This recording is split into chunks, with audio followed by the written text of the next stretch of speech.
Hello दोस्तों, कैसे आप सब लोग। आई होप आप सब अच्छे होंगे और अच्छे से आपकी स्टडी चल रही होगी। तो दोस्तों, आज हम बात करने वाले हैं चंद्रकालीन कर व्यवस्था के बारे में।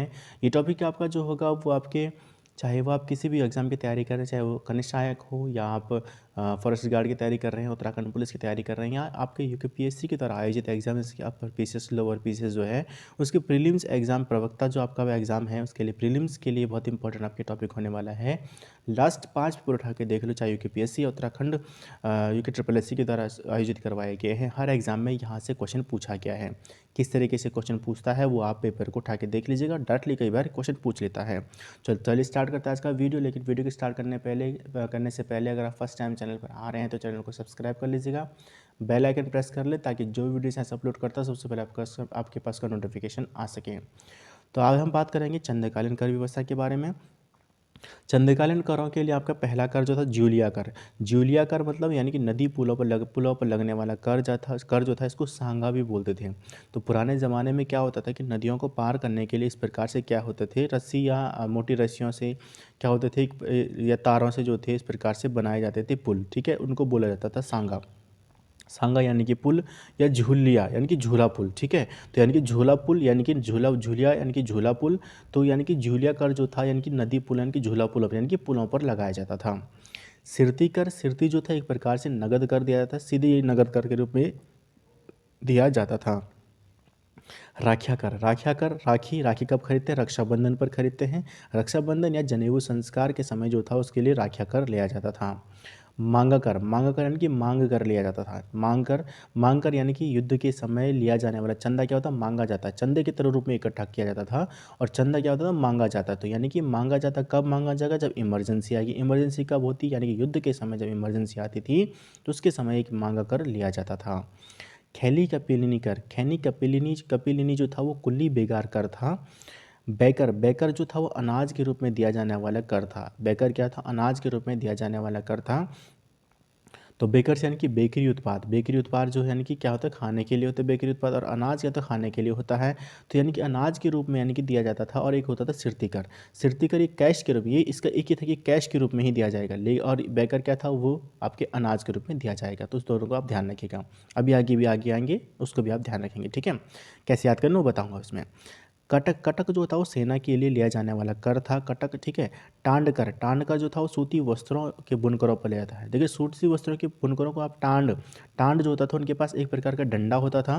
ठीक है, जिससे क्या करते थे वो झाड़ते हैं उसको। ठीक है, जो ऊन जो होता है उसको झाड़ते हैं, उसको बनाने का काम करते हैं। टांड जो होता है उसको कसने का काम करते हैं। ठीक है, तो टांड यानी कि डंडा आप उसको लिख सकते हैं, यानी कि डांड यानी कि टांड या टांड। तो डंडा जो होता था यानी कि उसमें सूती वस्त्र जो कि निर्माण करने वाले बुनकरों के पास होता है, तो उसी का वो कर लिया जाता था, टांड कर। मिझारी मतलब हो गया कामगारों से लिया जाने वाला कर जो था मिझारी कर था। साहूकर जो होता था यानी कि लेखकों को दिया कर होता था। साहू जो होता था यानी कि जो राजा जो होते थे, साहू उसको बोल सकते हैं हम। ठीक है, तो लेखक को जो उनके लिए जो लिखते थे उनके लिए वो सैलरी देते थे। तो सैलरी देते थे तो उनके लिए क्या होता था, वो टैक्स से वो सैलरी मिलती थी, टैक्स से लिया जाता था। ये उनके साहू जो होता था वो लेखकों को देकर होता था। रंतगली जो है ये भी लेखकों को दिया करता। तो साहू और रंतगली क्या था, लेखकों को देई कर थे। ठीक है, यानी कि साहू और रंतगली लेखकों को दिए जाने वाले कर थे दोनों। ठीक है, अगला देखते हैं यहाँ पे कूत कर जो था वो नगद के बदले दिया जाने वाला अनाज, यानी कि कूत जो था वो आपका नगद के बदले, नगद न देकर जो क्या था, अनाज के रूप में दिया जाता था। एक आप ऊपर पड़ा अनाज के रूप में कौन सा दिया जाता था, बैकर दिया जाता था। नगद कौन सा दिया जाता था, सिरती कर दिया जाता था। ठीक है, तो इनको आप इस तरीके से ध्यान रखिएगा। भेंट जो होती थी यानी कि राजा और राजकुमारियों को, यानी कि राजा और राजकुमारों को दी जाने वाली जो भेंट होती थी, यानी कि उपहार जो होता था वो भेंट कर होता था। ठीक है, सीकदार यानी कि परगना अधिकारी जो होता था, यानी कि परगने उस समय यानी कि गरखे या परगनों में क्या होता है, डिवाइड होता था चंद राज्य। ठीक है, तो चंद राज्य डिवाइड होता था तो उसको क्या होता था, सीकदार, उसको यानी कि उसका जो प्रशासन करने वाला होता था, उसकी जो भी टैक्स वगैरह इकट्ठा करता वो उसको बोलते थे सीकदार नेगी होता था। तो सीकदार नेगी यानी कि अगर देखो वो भी तो फ्री में काम नहीं करेगा ना, उसकी भी तो सैलरी मिलेगी। अब उसकी सैलरी कहाँ से आएगी, टैक्स से आएगी। तो यानी कि परगना का जो अधिकारी होता था सीकदार होता था, और इसकी सैलरी के लिए यानी कि परगना की जो सैलरी है, परगना अधिकारी की सैलरी के लिए सीकदार नेगी नामक कर लगाया जाता था। कनक कर, कनक ते 100 गुनी मादकता अधिकाय। कनक का एक अर्थ का कनक हो जाता है सोना और दूसरे का अर्थ हो जाता है धतूरा। तो यानी कि नौका व्यापारी से स्वर्ण के रूप में, स्वर्ण धूल के रूप में, यहाँ पे आप स्वर्ण याद रखिएगा, कनक यानी कि स्वर्ण रूप के, स्वर्ण धूल के रूप में नौका व्यापारियों से लिया जाने वाला कर था। डाला जो होता था वो गांव के सयाने को अनाज के रूप में दिया जाने वाला कर था। गांव के सयाने लोगों को तो अनाज के रूप में दिया जाता है। गांव में क्या था, बूढ़ा और सयाना जो होते थे उस समय नियुक्त किए जाते थे ताकि गांव का प्रशासन सही ढंग से चल सके, या शासन जो है प्रशासन या उसकी जो व्यवस्था सही ढंग से चल सके, तो उनके लिए भी कर यानी कि उसके लिए भी सैलरी डिसाइड होती थी। और वो सैलरी जो होती थी वो अनाज के रूप में होती थी। क्या होती थी? अनाज के रूप में होती थी। और अनाज जो एक बर्तन होता है गढ़वाल में, उसको बोलते हैं डाला। ठीक है, मतलब रिंगाल से बना हुआ होता है, बड़ा सा होता है, डाला उसको बोलते हैं। तो डाले यानी कि उसको भरकर जो होता है वो अनाज उनको दिया जाता था, यानी कि डाला जो होगा उनको अनाज दिया जाएगा। ठीक है, जो उस कार्य को करेगा वहाँ पर जो राज्य व्यवस्था, या सीधी सी बात है कि हम उनके प्रशासन व्यवस्था में जो राजा की मदद करने के लिए होते थे। तो यानी कि डाला जो होता था वो ग्राम एवं सयानों को दिया जाने वाला अनाज के रूप में कर था।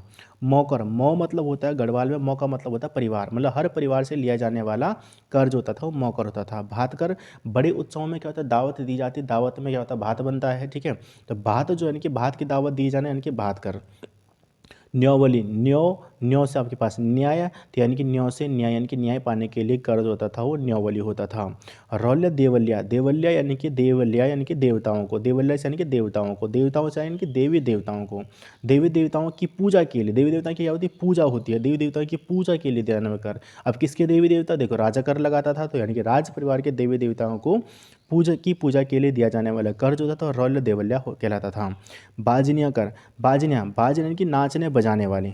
बाजने क्या होता था? नाच बजाने वाले। बजाने वाले तो नाचने वाले भी होंगे। नाचने वाला मतलब क्या हो गया? यानी कि नर्तक और नर्तकियाँ। और कहाँ होते थे? ये राजा के दरबार में होते थे। तो राजा के दरबार में जो नर्तक और नर्तकियाँ जो होते थे उनको दिया जाने वाले कर को बजनिया कर कहा जाता था। अगला है घोड़ियालों। राजा के घोड़ों के लिए, यानी कि घोड़ों की रक्षा के लिए या उनकी व्यवस्था के लिए या उनके देख रेख के लिए जो रखे जाते थे उनको बोला जाता घोड़ियाल। ठीक है, तो उनके घोड़ों की देखभाल करने वाले को घोड़ियाल कहा जाता था। तो वो भी फ्री में काम नहीं करते थे, उनके लिए भी क्या होता था, एक सैलरी डिसाइड होती था। वो कहाँ से होती थी? वो आती थी जनता से लिए जाने वाले कर के रूप में। तो जनता से एक स्पेशल कर लिया जाता था उनके लिए, ताकि उनको भी सैलरी दी जा सके, जिसको बोलते हैं घोड़ियाल कर। कमीन सयानचारी, कमीन और सयानाचारी।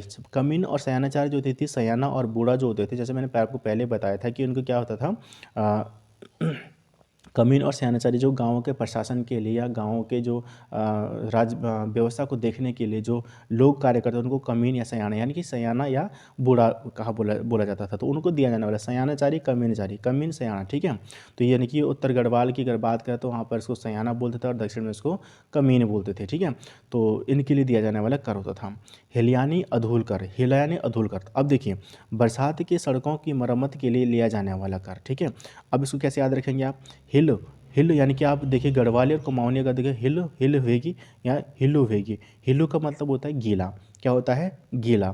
अब गीला यानी कि कीचड़ होना, गीला का कीचड़ होना। ठीक है, तो जब कीचड़ बन जाता है, कैसे होगा कीचड़? जब यहाँ पे क्या होगा? गीला होगा, यानी कि बरसात होगी। बरसात यानी कि बरसात में, अब यहाँ पे बरसात आ गया, तो बरसात में सड़कों की मरम्मत के लिए, तो अगर बरसात होगी तो यानी कि उसकी साफ़ सफाई भी करवानी होगी। जब गीला हो गया तो क्या होगा? साफ़ सफाई भी करवानी होगी। तो बरसात में सड़कों की मरम्मत के लिए लिया जाने वाला कर जो था वो हिलयानी और अधूल कर था। पौरी कर, पौरी कर जो था वो प्रहरी के लिए लिया जाता था। पौरी से प्रहरी, प्रहरी कौन होता था? प्रहरी होता था राजधानी की रक्षा करने वाला या रखवाली करने वाला।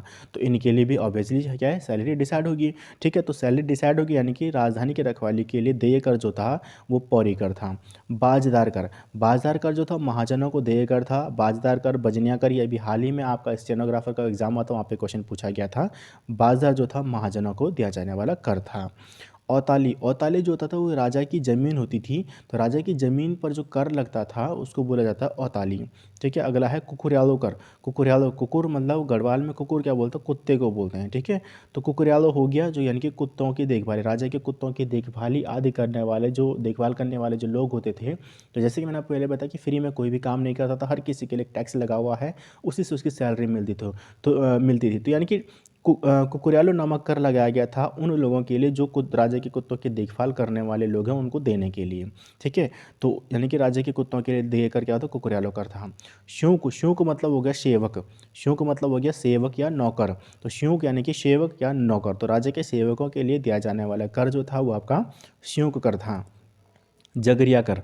जगरिया गढ़वाल में जागर गाने वाले यानी कि जागर लगाने वाले को क्या बोलते हैं, जगरिया बोलते थे। ठीक है, तो जगरिया लगाने वाले जो ब्राह्मण होते थे यानी कि जागर लगाने वाले जो गाने वाले जो लगाने वाले जो ब्राह्मण होते थे उन पर एक कर लगाया जाता था, जगरिया कर। अगला होता था चौपदार। चौपदार कर। चौपदार कर जो था वो राजाओं की निजी जो सब वस्तु होती थी, जैसे कि उसकी कटार हो गए, तलवार हो गई, तो इनकी रक्षा करने के लिए, साफ सफाई करने के लिए, उनकी देखभाल करने के लिए जो व्यक्ति रखे जाते थे उनकी सैलरी निकालने के लिए या उनका वेतन निकालने के लिए जनता पर ही कर लगाया जाता था और जनता से ही वो वसूला जाता था। ठीक है, तो ये हो जाता आपका चौपदार कर। ठीक है, तो ये भी जितने भी जो कर थे वो राजा के द्वारा लगाए गए थे वो अपनी सुख सुविधाओं को देखते हुए लगाए गए थे और जनता पर ही ये कर लगाए गए थे, जनता से ही ये कर लिए जाते थे। ठीक है, क्योंकि अब देखो राजा के पास कोई स्पेशली ऐसा तो था नहीं ना कि वो अपना गवर्नमेंट के लिए कुछ ना कुछ, तो क्या होता है टैक्स, आज भी हम टैक्स देते हैं लेकिन हम अप्रत्यक्ष प्रत्यक्ष रूप से उन टैक्स को देते हैं जो हमें पता नहीं चलते हैं। ठीक है, या ऑब्वियसली हमें ज्ञात होते हैं, जैसे कि हमने कोई सामान खरीद लिया तो उस पर आप जीएसटी है या कुछ भी ठीक है, तो वो भी हमारे से लिया जाने वाला कर है, हर सामान पर हमसे कर लिया जाता था, उसी से हमारे क्या होता है हम टैक्स पे करते हैं या इनकम से जो हमारी सैलरी होती है उससे हम टैक्स पे करते हैं ताकि गवर्नमेंट को उसमें मदद मिल सकती है और फिर उसके बाद कर्मचारियों को उसकी सैलरी दी जाती है। क्लियर है, तो उसी तरीके से वहाँ पे भी था राजा की सुख सुविधाओं के लिए, चाहे वो जैसे हमने पढ़ा घोड़ों की रखवाली के लिए, कुत्तों की रखवाली के लिए, उसके पर्सनल सामान के लिए या उसके जो नीचे जो अधिकारी हैं उनकी सैलरी देने के लिए, तो सबको अब कोई भी फ्री में काम नहीं करेगा, सबको सैलरी के अनुसार ही काम करेगा या जब सैलरी देंगे तभी काम करता, तो सैलरी कहाँ से लेगा, राजा अपनी जेब से थोड़ी देगा,